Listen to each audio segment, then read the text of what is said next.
Good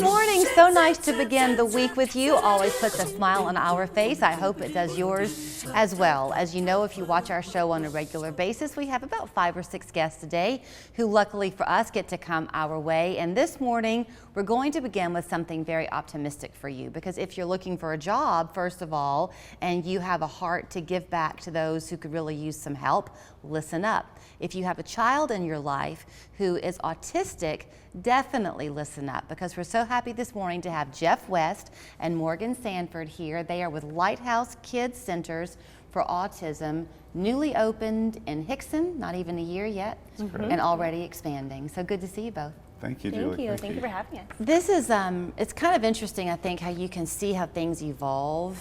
And you, Jeff, have seen this, and certainly you have too, Morgan, that the acceptance, if you will, of the need to help children with autism in all the ways that they need it is now just something we all understand, but once upon a time we really didn't. Is that fair to say? That's very true. And that's some of the biggest things that we try to instill is teaching autonomy to these children and giving them the best life that they can have and giving them a voice and listening to that voice.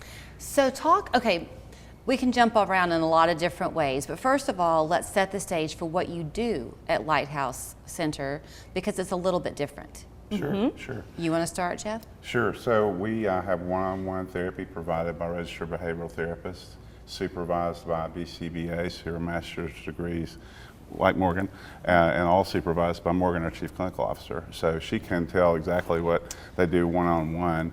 But we open these centers to help kids, and that 1 in 44 are born on the spectrum, and the need way outweighs the ability and the availability for services in all communities. I think I'm glad that he used the phrase "on the spectrum," because it is just that, Morgan. It is a spectrum. It's a spectrum. Everyone is different. And I think that people who don't live in that world have an idea of what autism looks like.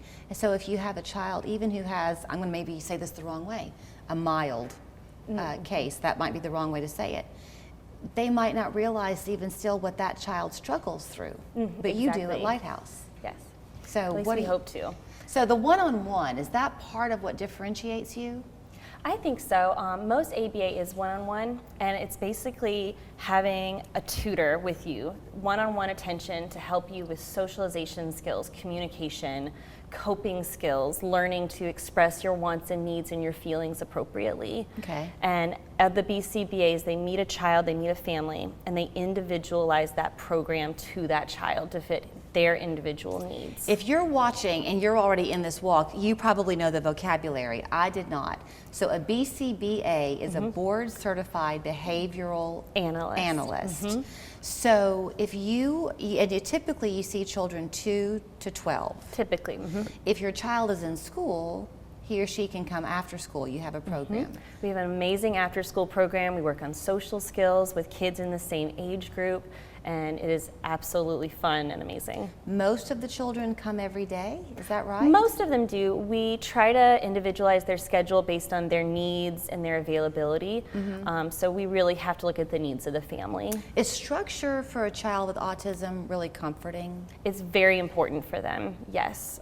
Consistency, structure, that's something that we like to provide and help the families with. So I don't know what it is like often for families who are in this situation. I would think that there are some expenses that can get pretty hefty. The fact that y'all are covered by insurance is great. We do. Even the Medicaid insurances cover all the therapy. And Tennessee was the last state to cover it. So that's one reason the resources are so lacking here in the state. And one of the reasons we've been expanding to Knoxville and Columbia and Ottawa this summer, so to provide those resources for more kids. So y'all wanted me to mention that you're hiring.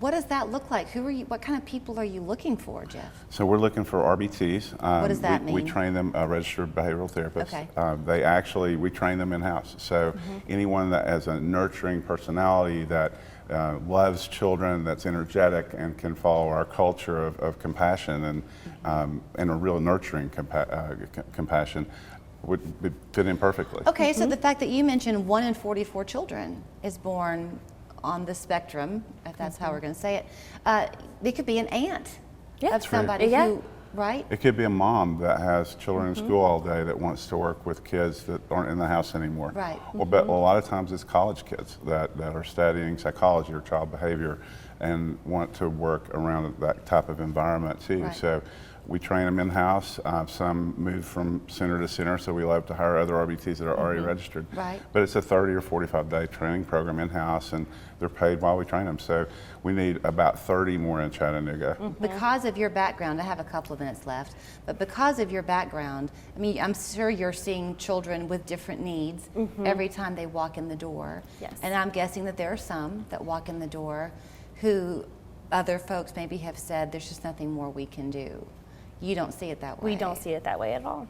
Every child, it can be reached in a nurturing, loving way. You just have to meet them on their level and figure out what those needs are and what they're trying to tell you and communicate to you. And then when you listen, that's when they progress. So with the minute we have left, if somebody's watching and they want to call you, especially for their child, to find out more, does it begin with kind of a conversation with y'all and you get to meet the family and they you?